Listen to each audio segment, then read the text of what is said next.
All right, today we're going to work on strengthening what I think is the most important muscle for any personal trainer. And it's not what you think.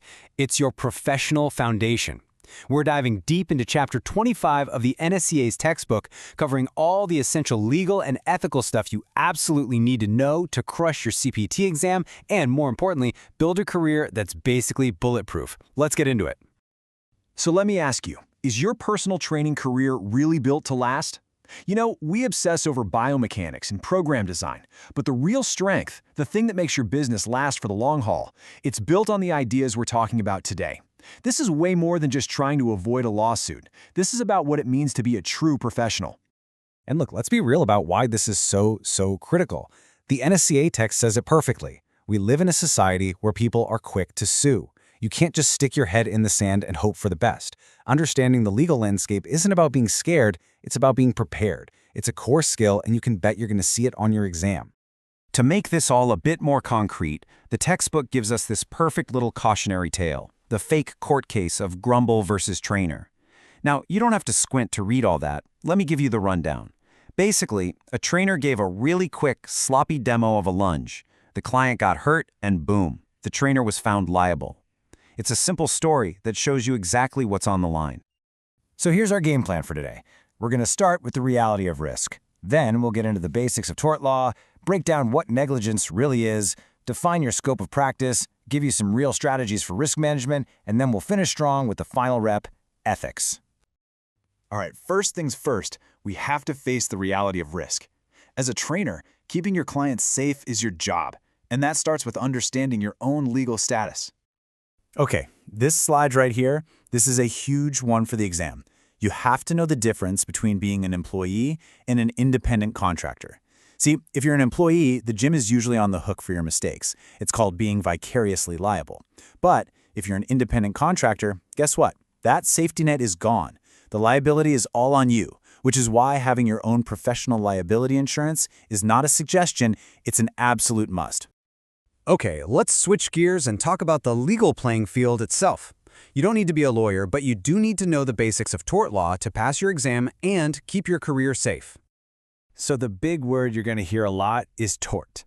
Now, a tort isn't a crime like bank robbery. It's what's called a civil wrong. It's when someone gets hurt and they sue for money to cover their injuries. Pretty much every lawsuit against a personal trainer falls under this umbrella of tort law. So you might be wondering, how does a court actually decide if you messed up? Well, they use this thing called the standard of care.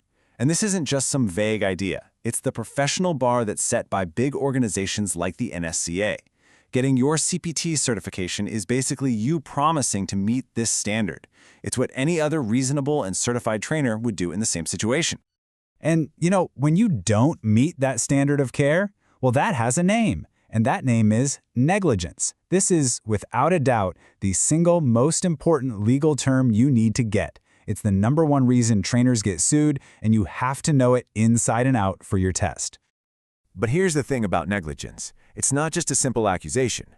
For a client to win a lawsuit, they have to prove 4 very specific things. Think of it like a checklist with 4 boxes. If they can't prove even one of them, their whole case just crumbles. Let's walk through them.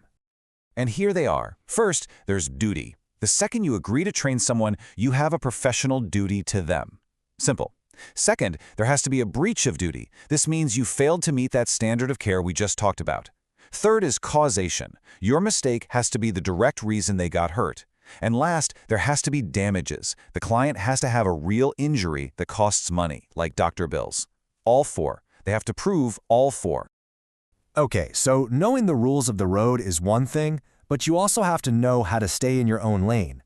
This is your scope of practice, and for everyone's safety, you've got to stick to it. So what is our lane as trainers? According to the NSCA, it's pretty clear. You assess, you motivate, you educate, and you train. That's it.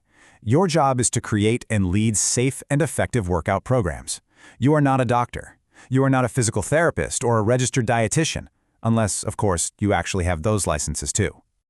And this right here, this is a fantastic way to remember that boundary. I absolutely love this quote from the text. You're a suspectician, not a diagnostician. What does that mean?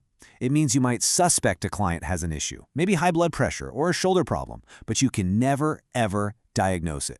Your job is to spot a red flag and refer them out to a doctor. Giving a diagnosis or prescribing a meal plan is a massive step out of your lane. All right, so we've talked about the risks, we've talked about the rules, now for the good stuff. How do you actually proactively protect yourself and bulletproof your career? The textbook gives us this awesome acronym, and you're definitely going to want to remember this for the exam. It's STEPS. This is your 5-step playbook for professional safety.